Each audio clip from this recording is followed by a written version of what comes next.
Vereador Wagner, o senhor disse agora pela manhã na Câmara Municipal que o policiamento ostensivo está com 3 policiais no carro.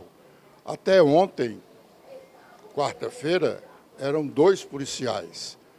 A que o senhor deve essa mudança?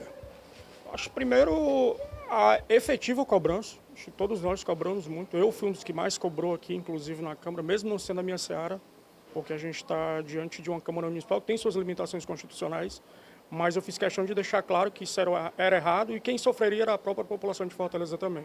Então, o primeiro ponto, acho que é a cobrança. Segundo, acho que é a sensibilidade do governador de entender que se ele quer realmente avançar no combate à criminalidade, ele teria que dar um passo para trás, pelo menos nesse tipo de questionamento. Embora isso seja uma realidade em alguns pontos do Brasil, como de fato existem viaturas com 2 homens, mas aqui a gente vive em estado de completa exceção em termos de criminalidade. Então, acho que cobrança e o próprio governador que deu um passo para trás, até de forma humilde, tudo isso contribuiu. Vereador, aqui o senhor atribui o fato de a polícia anunciar que o patrulhamento ostensivo dela seria feito com 2 homens na viatura. Acho primeiro para dar aquela falsa sensação de segurança e de aumento de efetivo com mais viaturas em campo. A ideia era simples. A ideia era você pegar toda a viatura que tinha 3 homens, retirar um homem dessa viatura e compor uma nova viatura. Isso fazia com que você, de fato, tivesse mais viaturas na rua, mas, em compensação, você teria todas elas com menos ocupantes, ou seja, eles sempre estariam em desvantagem com a criminalidade, o que seria extremamente complicado. E ficou demonstrado no atentado que teve no Rodolfo Tioff, no qual a composição foi lesionada e a viatura praticamente completamente destruída. Vereador, o senhor fez alusão à perseguição de alguns oficiais com praças.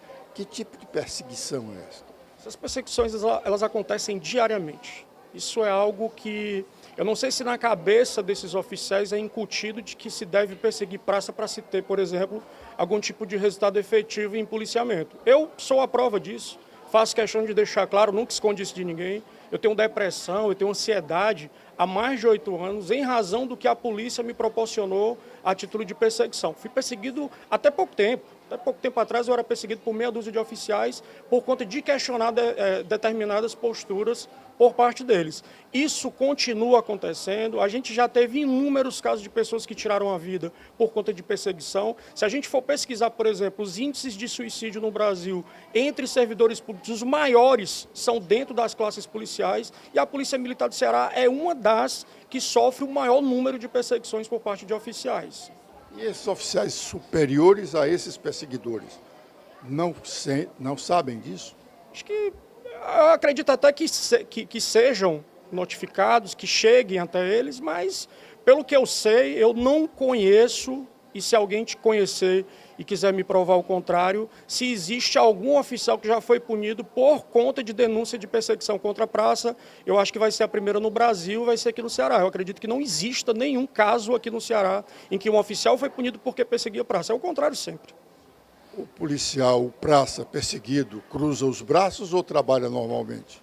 Ele trabalha, só que aí é aquela história. Ele passa a ter uma série de problemas agora de ordem psicológica, começa a ter agora problema de ansiedade para chegar no trabalho, porque agora ele sabe que o perseguidor dele está ali esperando qualquer coisa para que seja comunicado. E quando a gente fala de perseguição, é bom que fique claro o seguinte: a Polícia Militar ela adota um código disciplinar, uma legislação disciplinar que ela é completamente diferente dos outros servidores civis.